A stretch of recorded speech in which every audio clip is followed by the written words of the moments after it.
ओम प्रिय भ्राता ओ भग्नीगण मु आज आपण मानू आज द्वादश राशि भाग्य संपर्क जनाऊँगी। आज 2025 मसीहा सेप्टेम्बर मास 6 तारीख अच्छी शनिवार अच्छी। प्रथम मु मेष राशि संपर्क में आपण मानक कहूँ। मेष राशि आज दिनटी 11:20 पर्यंत आपणकर भल रहा जाऊँगी। स्वास्थ्य भल, शिक्षार उत्तम, कर्ममय जीवन में सौख्य लाभ होगा जाऊँगी। बिजनेस अनेक दिन पड़ी पड़ी रही द्रव्य आज ही बिक्री होगा जाऊँगी। चाकरी जीवन में अनेक दिन पड़ी रही फाइल काम आज ही ठीक है। प्रेम जीवन में जहाँ कि दोदुल्यमान हिसाब से थिला ताहा आज पूरा पक्का होगा जाऊँगी। परिवार क्षेत्र में अनेक दिन है जो काम पड़ी कर आज ठीक हो। दिन 11:20 पर सुख सौभाग्य वृद्धि होगा जाऊँगी। मिठा कथा गुड़े शुणवे, कर्मर बुद्धि घटव, श्रुत संयोग जनित प्रमोद लाभ करेंगे। आज शुभ अंक आपण 1, शुभ रंग है नाली। वृष राशि आज दिनटी आपणकर दिन 11:20 पर्यंत भल रहा। स्वास्थ्य खराब रुदर रोग किसी देखा देवार जना पड़ुछि। शिक्षार खराब, कर्ममय जीवन में कौन बंधन में पड़े। बिजनेस भल होना। चाकरी जीवन में किछिटा मान सम्मान मिल। प्रेम जीवन में भग्न मनोरथ होगा पड़ो। परिवार क्षेत्र में उद्वेगता बढ़ा जाऊँगी। दिन 11:20 पर कौन कथा को नहीं कार्य सिद्धि हो। दिन सारा खूब भल अनुभव करेंगे। प्रायतः प्रत्येक कर्म सिद्धि लाभ करने को जाऊँगी। आज शुभ अंक आपण 5, शुभ रंग है नील। मिथुन राशि आज आपणकर दिन 11:20 पर्यंत भल ना। स्वास्थ्य खराब, शिक्षार खराब, कर्ममय जीवन में कौन कथा को नहीं मन में भय भय लगे। बिजनेस भल रहा। चाकरी जीवन में क्लेश किसी उपभोग करेंगे। प्रेम जीवन में देह और मुंडे पीड़ा किसी अनुभव हो। परिवार क्षेत्र में आगु घटी किसी कथा को नहीं मन में भय भय लगे। दिन 11:20 पर भल रहा। अशुभत्व दूर पाई प्रभु हनुमान सिंदूर निज मथार लगातु। निश्चित अशुभत्व दूर हो, शुभ फल प्राप्त करेंगे। आज शुभ अंक आपण 6, शुभ रंग है सबुज कलर। कर्कट राशि आज दिनटी आपणकर दिन 11:20 पर्यंत भल रहा जाऊँगी। स्वास्थ्य भल, शिक्षार उत्तम, कर्ममय जीवन में कौन जान आरोहण पूर्वक केवड़े यात्रा करेंगे। से मान सम्मान मिल। बिजनेस उत्तम लाभ होगा जाऊँगी। चाकरी जीवन में स्त्री वो धन लाभ होगा जाऊँगी। प्रेम जीवन में शयन सुख प्राप्त हो। परिवार क्षेत्र में उत्तम भोजन आप्यायित हुए। दिन 11:20 पर भल रहा। मन में किसी भय अनुभव होगा जाऊँगी। अशुभत्व दूर पाई माँ मंगला को रक्त मंदार फूल सब समर्पण करंतु। आज शुभ अंक आपण 2, शुभ रंग है धला। सिंह राशि आज दिनटी आपणकर दिन 11:20 पर्यंत भल रहा। स्वास्थ्य खराब, शिक्षार खराब, कर्ममय जीवन में कई जन व्यक्ति आपणकर शत्रुता आचरण करने को जाऊँगी। बिजनेस भल रहा। चाकरी जीवन में किछिटा धन लाभ करेंगे। प्रेम जीवन में नैराश्य उपजीव। परिवार क्षेत्र में बड़ अशांति दिनटी कटो। दिन 11:20 पर भल रहा। अशुभत्व दूर पाई प्रभु नृसिंह भगवान को तुलसी चंदन लगाई अर्पण करंतु। आज शुभ अंक आपण 5, शुभ रंग है नाली। कन्या राशि आज दिनटी आपणकर दिन 11:20 पर्यंत भल रहा। स्वास्थ्य खराब, व्याधि किसी देखा पाइबे। शिक्षार भल रहा। कर्ममय जीवन में कौन आड़े गमन करार अच्छी କିନ୍ତୁ ବାଟରେ ନ ଯାଇ ଭୁଲରେ ଅବାଟରେ ଗମନ କରିବେ।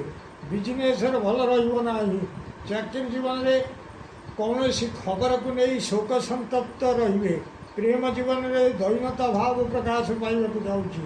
ପରିବାର କ୍ଷେତ୍ରରେ ମଧ୍ୟ ଭଲ ରହିବ ନାହିଁ। ଦିନ 11:20 ପରେ ଅଳ୍ପ ଟିକେ ଭଲ ରହିବାକୁ ଯାଉଛି।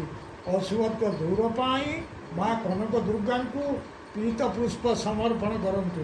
ନିଶ୍ଚିତ ଅଶୁଭତ୍ୱ ଦୂର ହେବ, ଶୁଭ ଫଳ ପ୍ରାପ୍ତ କରିବେ। ଆଜିର ଶୁଭ ଅଙ୍କ ଆପଣଙ୍କ ପାଇଁ 6, ଶୁଭ ରଙ୍ଗ ହେଲା ହଳଦୀ କଲର। ତୁଳା ରାଶି ଆଜି ଦିନଟି ଆପଣଙ୍କର 11:20 ପର୍ଯ୍ୟନ୍ତ ଭଲ ରହିବ ନାହିଁ। ସ୍ୱାସ୍ଥ୍ୟରେ ଉଦରରେ ପୀଡ଼ା କିଛି ଅନୁଭବ କରିବେ। ଶିକ୍ଷାରେ ଖରାପ, କର୍ମମୟ ଜୀବନରେ କର୍ମ କ୍ଷୀଣ ହେବାକୁ ଯାଉଛି। ବିଜନେସ୍ରେ ଭଲ ହେବ ନାହିଁ। ଚାକିରି ଜୀବନରେ କୌଣସି କଥାକୁ ନେଇ ଉପର ଅଫିସରଙ୍କ ପାଖରେ ଅବିଶ୍ୱାସର ପାତ୍ର ହେବେ। ପ୍ରେମ ଜୀବନରେ ସାଥୀ ଆପଣଙ୍କୁ ଅବିଶ୍ୱାସ କରିବେ। ପରିବାର କ୍ଷେତ୍ରରେ ମଧ୍ୟ ଆପଣଙ୍କ ପ୍ରତି ଅବିଶ୍ୱାସ ରହିବ। ଦିନ 11:20 ପରେ ମଧ୍ୟ ଭଲ ରହିବ ନାହିଁ। ଅଶୁଭତ୍ୱ ଦୂର ପାଇଁ ମା କମଳାତ୍ମିକାଙ୍କୁ ପଦ୍ମପୁଷ୍ପ ସମର୍ପଣ କରନ୍ତୁ। ନିଶ୍ଚିତ ଅଶୁଭତ୍ୱ ଦୂର ହେବ, ଶୁଭ ଫଳ ପ୍ରାପ୍ତ କରିବେ। ଆଜିର ଶୁଭ ଅଙ୍କ ଆପଣଙ୍କ ପାଇଁ 7, ଶୁଭ ରଙ୍ଗ ହେଲା ଧଳା। ବିଛା ରାଶି ଆଜି ଦିନଟି ଆପଣଙ୍କର ଦିନ 11:20 ପର୍ଯ୍ୟନ୍ତ ଭଲ ରହିବାକୁ ଯାଉଛି। ସ୍ୱାସ୍ଥ୍ୟରେ ଖୁବ୍ ଭଲ, ଶିକ୍ଷାରେ ଉତ୍ତମ, କର୍ମମୟ ଜୀବନରେ କୌଣସି ଆଡ଼େ ଯାତ୍ରା କରି ସେଥିରେ ଜୟଲାଭ କରିବେ। ବିଜନେସ୍ରେ ଭଲ ଲାଭ ମଧ୍ୟ ହେବାକୁ ଯାଉଛି। ଚାକିରି ଜୀବନରେ କିଛିଟା ସୌଖ୍ୟ ଲାଭ କରିବେ। ପ୍ରେମ ଜୀବନରେ ସ୍ତ୍ରୀ ସୁଖ ଅନୁଭବ କରିବେ। ପରିବାର କ୍ଷେତ୍ରରେ ନୂତନ ବସ୍ତ୍ର ଧାରଣର ସୁଯୋଗ ମିଳିବ। ଦିନ 11:20 ପରେ ପ୍ରାୟତଃ ଭଲ ରହିବ ନାହିଁ। ଅବିଶ୍ୱାସର ପାତ୍ର ହେବାକୁ ପଡ଼ିବ। ଅଶୁଭତ୍ୱ ଦୂର ପାଇଁ ପ୍ରଭୁ ଶିବ ଭଗବାନଙ୍କୁ ଗଇସ ପୁଷ୍ପ ସମର୍ପଣ କରନ୍ତୁ। ଆଜିର ଶୁଭ ଅଙ୍କ ଆପଣଙ୍କ ପାଇଁ 9, ଶୁଭ ରଙ୍ଗ ହେଲା ହଳଦୀ କଲର। ଧନୁ ରାଶି ଆଜି ଦିନଟି ଆପଣଙ୍କର ଦିନ 11:20 ପର୍ଯ୍ୟନ୍ତ ଭଲ ନାହିଁ। ସ୍ୱାସ୍ଥ୍ୟରେ ଖରାପ, ଶିକ୍ଷାରେ ଅବନତି, କର୍ମମୟ ଜୀବନରେ ସମ୍ମାନଚ୍ୟୁତି ହେବାକୁ ଯାଉଛି। ବିଜନେସ୍ରେ ଭଲ ହେବ ନାହିଁ। ଚାକିରି ଜୀବନରେ କିଛିଟା ଶୁଭ ଫଳ ପାଇବେ। ପ୍ରେମ ଜୀବନରେ ଭଲ ହେବ ନାହିଁ। ପରିବାର କ୍ଷେତ୍ରରେ ମିଳିବାକୁ ଥିବା ଧନ ଆଜି ମିଳିବ ନାହିଁ। ଦିନ 11:20 ପରେ ପ୍ରାୟତଃ ଭଲ ଫଳ ଉପଭୋଗ କରିବେ। ଅଶୁଭତ୍ୱ ଦୂର ପାଇଁ ମା ତାରା ଦେବୀଙ୍କର ଶରଣାପନ୍ନ ହୁଅନ୍ତୁ। ନିଶ୍ଚିତ ଅଶୁଭତ୍ୱ ଦୂର ହେବ, ଶୁଭ ଫଳ ପ୍ରାପ୍ତ କରିବେ। ଆଜିର ଶୁଭ ଅଙ୍କ ଆପଣଙ୍କ ପାଇଁ 8, ଶୁଭ ରଙ୍ଗ ହେଲା ଧଳା। ମକର ରାଶି ଆଜି ଦିନଟି ଆପଣଙ୍କର ଦିନ 11:20 ପର୍ଯ୍ୟନ୍ତ ଖୁବ୍ ଭଲ, ସ୍ୱାସ୍ଥ୍ୟରେ ଭଲ, ଶିକ୍ଷାରେ ଉତ୍ତମ, କର୍ମମୟ ଜୀବନରେ ଅର୍ଥ ଲାଭ ସହିତ କିଛି ମିଷ୍ଟାନ୍ନ ଭୋଜନ କରିବେ। ବିଜନେସ୍ରେ ଭଲ ଲାଭ ହେବାକୁ ଯାଉଛି। ଚାକିରି ଜୀବନରେ ଉତ୍ତମ ବେଡ୍ ଓ ବେଡ଼ସିଟ୍ କିଛି କିଣାକିଣି କରିବାକୁ ଯାଉଛନ୍ତି। ପ୍ରେମ ଜୀବନରେ ଉତ୍ତମ ଶଯ୍ୟା ଲାଭ କରିବାକୁ ଯାଉଛନ୍ତି। ପରିବାର କ୍ଷେତ୍ରରେ ଉତ୍ତମାନ୍ନ ଭୋଜନର ବ୍ୟବସ୍ଥା ରହିବ, କିନ୍ତୁ ଦିନ 11:20 ପରେ ଭଲ ରହିବ ନାହିଁ। ଅଶୁଭତ୍ୱ ଦୂର ପାଇଁ ପ୍ରଭୁ ଶିରିଡ଼ି ସାଇଙ୍କୁ ଭୋଗ ଲଗାନ୍ତୁ। ଆଜିର ଶୁଭ ଅଙ୍କ ଆପଣଙ୍କ ପାଇଁ 6, ଶୁଭ ରଙ୍ଗ ହେଲା ନୀଳ। କୁମ୍ଭ ରାଶି ଆଜି ଦିନଟି ଆପଣଙ୍କର ଦିନ 11:20 ପର୍ଯ୍ୟନ୍ତ ଭଲ ରହିବ ନାହିଁ।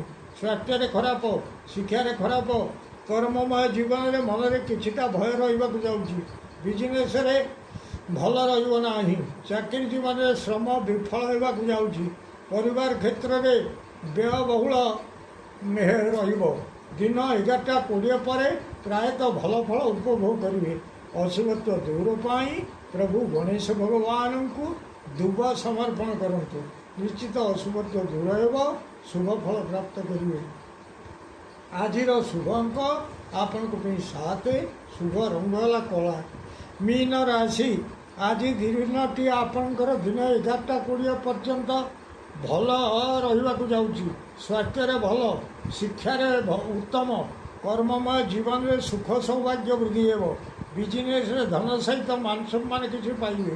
ଚାକିରି ଜୀବନରେ କିଛିଟା ଯଶ ଲାଭ କରିବାକୁ ଯାଉଛନ୍ତି। ପ୍ରେମ ଜୀବନରେ ମିଠା କଥା ଗୁଡ଼ିଏ ଶୁଣିବାକୁ ପଡ଼ିବ। ପରିବାର କ୍ଷେତ୍ରରେ ବହୁତ ସୁହୃଦ ସଂଯୋଗ ଜନିତ ପ୍ରମୋଦ ଲାଭ କରିବେ। ଦିନ 11:20 ପରେ ଭଲ ରହିବ ନାହିଁ। କୌଣସି ଜିନିଷ ହାତରୁ ପଡ଼ି ଭାଙ୍ଗିଯିବ ବା ନଷ୍ଟ ହୋଇଯିବ। ପରିବାର କ୍ଷେତ୍ରରେ କୌଣସି ଜିନିଷକୁ ହାଣୁ ହାଣୁ ବା କାଟୁ କାଟୁ ନିଜ ଦେହରେ ଆଘାତ ବାଜି ରକ୍ତସ୍ରାବ ହେବ। ଏଥିପାଇଁ ସତର୍କ ରୁହନ୍ତୁ। ଅଶୁଭତ୍ୱ ଦୂର ପାଇଁ ପ୍ରଭୁ ହନୁମାନଙ୍କୁ ତୁଳସୀ ଦଳ ଅର୍ପଣ କରନ୍ତୁ। ନିଶ୍ଚିତ ଅଶୁଭତ୍ୱ ଦୂର ହେବ, ଶୁଭ ଫଳ ପ୍ରାପ୍ତ କରିବେ। ଆଜିର ଶୁଭ ଅଙ୍କ ଆପଣଙ୍କ ପାଇଁ 4, ଶୁଭ ରଙ୍ଗ ହେଲା ହଳଦୀ କଲର। ପ୍ରିୟ ଭ୍ରାତା ଓ ଭଗ୍ନୀଗଣ, ଯଦି ଆପଣମାନଙ୍କୁ ଏହି ଭିଡ଼ିଓ ଭଲ ଲାଗୁଥାଏ ତାହେଲେ ଆପଣ ଭିଡ଼ିଓକୁ ସବସ୍କ୍ରାଇବ୍ କରନ୍ତୁ, ସେୟାର କରନ୍ତୁ ଏବଂ ଲାଇକ୍ ମଧ୍ୟ କରନ୍ତୁ। ଆମର ପ୍ରାୟ 30 ତାରିଖ ଠାରୁ 5 ତାରିଖ ପର୍ଯ୍ୟନ୍ତ ବନ୍ଦ ରହିଥିଲା। କାରଣ ଅନିବାର୍ଯ୍ୟ କେତେକ କାରଣ ସକାଶୁ ଆମ ଭିଡ଼ିଓ 7 ଦିନ ବନ୍ଦ ହୋଇଥିଲା। ତେଣୁ ଆମେ ଏଇଥିପାଇଁ ବହୁ ଦୁଃଖିତ। ଆପଣଙ୍କ ପାଖରେ ଠିକ୍ରେ ଭିଡ଼ିଓ ପହଞ୍ଚି ପାରିଲାନି। ସେଥିପାଇଁ ଆପଣମାନେ ଆମକୁ ହୃଦୟରେ କ୍ଷମା କରିବେ।